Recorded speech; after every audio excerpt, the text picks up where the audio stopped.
This exploration is brought to you by Skillshare and by Stevie's Super Soap. Stevie's Super Soap for Super Suds. Every year, around Christmas time, the Gallup poll conducts its annual popularity contest, enlisting reporters to ask this question to a cross-section of the American public. What woman living today, in any part of the world, do you admire the most? Last year, for the 11th time, Mrs. Eleanor Roosevelt was a shoo-in winner. What does this prove? Only this. In a society where the pro-communist and criminal sex pervert, atheist, the late Carol Chessman can be built up into a great national hero and international martyr through the power of the communist-kept press, it proves that it is possible to build up almost anyone as a great public idol. Let me set the table for you. If you visit the First Lady's exhibit at the Smithsonian's National Museum of American History, you'll find a space full of dresses and dishware. Colorful china sit below black and white photographs of the First Ladies who made the selection, juxtaposing the priority palette of porcelain over personality. There's a tendency to define presidential spouses with banalities, a sentiment they go unexamined. They didn't run for office and so bear no responsibility. You might find this the correct approach. Withholding the unelected from public scrutiny is justifiable. I really don't care. Do you? All this belies that upon seeing a neatly set table, some choose to shatter the glasses. In the case of Eleanor Roosevelt, a shattering that would produce reaction, including from the author of what you heard before. She was the most active First Lady to ever bear the title. When Franklin was elected governor of New York in 1929, she declined to give up her writing or her activism, choosing instead a partnership with her husband that lasted through their White House years. To Eleanor, anything less than a life spent advocating issues of importance was a misappropriation of her effort, a failure to live up to what her uncle Theodore Roosevelt called the strenuous life. The rule of thumb here is I usually only flash a book on screen if I've actually read it, but I actually checked this one out from the library just so I could make this point. Eleanor was so concerned that the White House would hold back her activism that a close confidant named her book on Eleanor the Reluctant First Lady. She left notes for FDR every single day on what should be done, often engaging in hours-long discussions with him on presidential affairs. She joined the Women's Social Reform Network in demanding the benefits of the New Deal be extended to women, openly challenged FDR over public policy in her My Day newspaper column and in regular press conferences. She advocated public health, housing, education, federal job initiatives, anti-austerity, youth employment, equal pay, and civil rights. When the Daughters of the American Revolution denied performer Marian Anderson the opportunity of singing in Constitution Hall, Eleanor resigned her membership and arranged so Anderson could perform at the Lincoln Memorial. It's hard to overstate just how ceaseless and how different Eleanor was, not just compared to other First Ladies, but to any of her contemporaries. However, there's a darkness here. Before the White House, when FDR fell victim to a paralytic illness in 1921, it was Eleanor that held the family together and carried on political business through the initial months. She brought him friends and advisors, kept his political mind and still limbs as stimulated as best she could, fostering hope for a political career beyond his current trauma. It was an effort that came at the price of deep sadness. She spent one afternoon inconsolably sobbing, punishment for her composure. She was a radical, and she was a partner. An activist and an aristocrat, a disruptor and part of the establishment. Unceasingly active, yet often depressed. To understand Eleanor, we need to go a little bit deeper, as her contradictions originate early in life. Contradictions that will lead to her greatest accomplishment.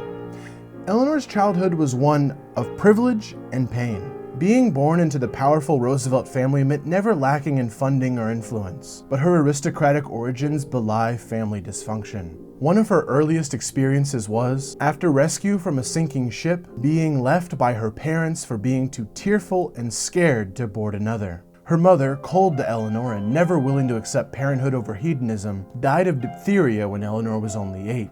Her father, who she adored, was an alcoholic and institutionalized, and died when she was 9.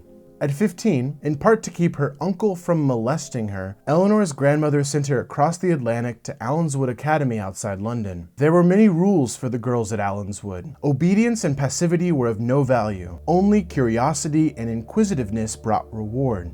The students at Allenswood were to speak French at all times, even though they were just outside London. The collegiate environment was harsh. Disorderliness was punished by having all your belongings thrown onto your stripped-down bed. And yet, the rigors and the structure of the institution made the years at Allenswood the healthiest of Eleanor's life. She adored the intellectual dinners, the team sports, the chance to overshadow her classmates with superior mastery of French, the moments to display emotions openly and socially, even sadness, crying. What made Allenswood so effective, so radical? It was an all-girls institution at the turn of the 20th century, an English school fiercely dedicated to women's education in a time when they were unable to vote and barred from attending universities in the same way as men. Only in 1920 did Oxford accept women as full members, Cambridge not until 1947. The headmaster, Marie Souvestre, believed that for women to survive in a man's world, they needed to learn skepticism, to assert themselves, to prove they were just as capable. She served as a powerful feminine authority to girls like Eleanor. There's a great passage in Blanche Wiesen Cook's biography of Eleanor Roosevelt, the first volume, in which she describes the radicalism of Marie Souvestre. Marie Souvestre's international school thrived at the height of and in the heart of patriarchal Victorian society, in a time when education was, in more mundane circles, considered dangerous to a woman's mental health, a pathway to madness and sterility. Independent and creative education for women was also thought to be dangerous to society. It would lead to votes for women, public activity, socialism, agnosticism, utopianism, opposition to war, the dissolution of the empire. It was positively subversive.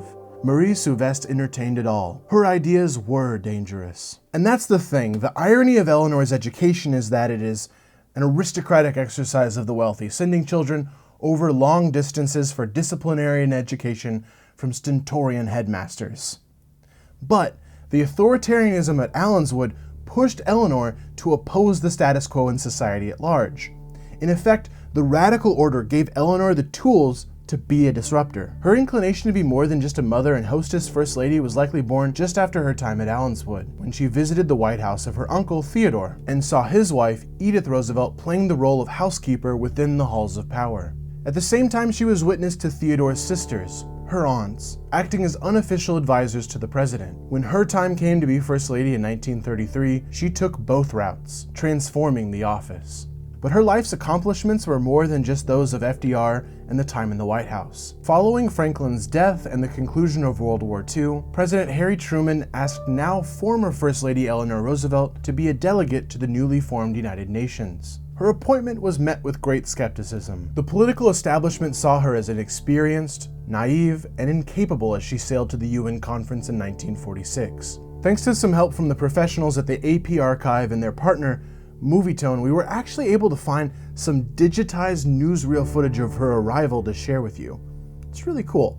In this clip, you'll see her arriving with two of her critics, Senators Connolly and Vandenberg.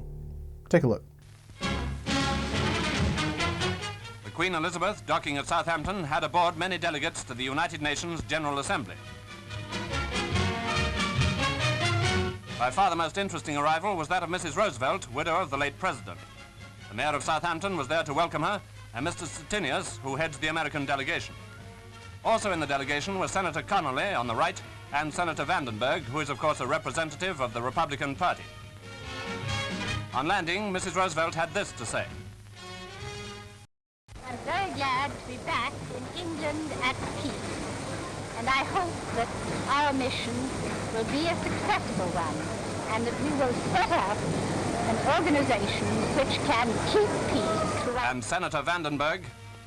At San Francisco, After that interesting cutoff, Eleanor provided disruption of her own. Knowing she was the only female delegate to the assembly, and realizing that her failure would mean she might be the last, she took on the work with rigor, impressing both her colleagues and critics, earning herself a post as chairman of the committee tasked with drafting a Declaration of Human Rights. It seemed like a culmination of Eleanor's life. Not only was she putting her lifelong political skills to use, but she was doing it in a pluralistic way, using her power, as she always did, to include the powerless. The Universal Declaration codified 30 rights of all people. The committee struggled to find a balance between individual rights and the rights of the state.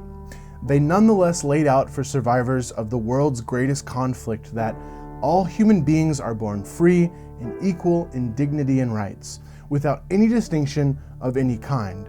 Childhood and family were fundamental to society. Men and women were equal in these dignities.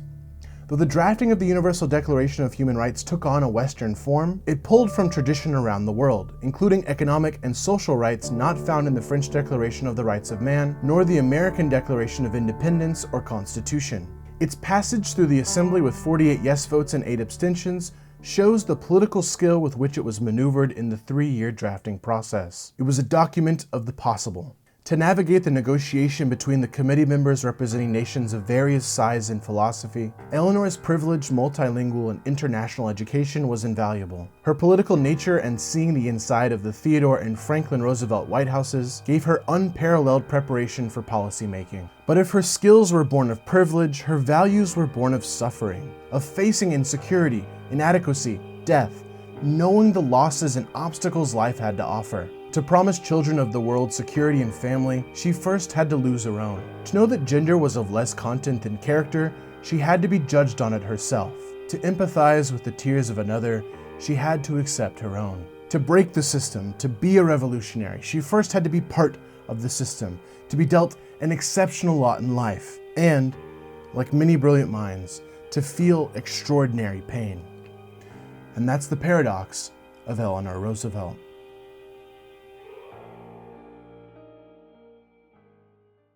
I'm always trying, often failing, but always trying to improve myself by learning new things.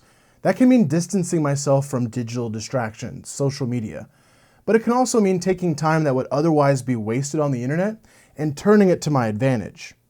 That's why I want you to join me on Skillshare. Whether it's storytelling, animation, design, photography, or starting a business, Skillshare's online learning community has a course to help you improve. Premium membership grants you unlimited access to thousands of courses taught by experts and designed to empower you to learn critical skills, unlock new opportunities, and do the work you love. Annually, premium membership comes out to less than $10 a month, more affordable than most learning platforms out there. The first 500 people from this community to use the promo link in the description will get their first 2 months free to try it out. Now, specifically, I want you to join me in Mike Vardy's class on using Todoist to increase productivity. Todoist is a digital task manager I've used for a couple years now, and this course helped me to reverse engineer my productivity framework. Think about what you want in life, what gets you excited, crafts, languages, illustration, music production. Skillshare has a course for you to learn or expand those skills and take more control in your life. So be one of the first 500 to click the link in the description and get the 2-month risk-free trial. Learn new skills, do what you love, try Skillshare today.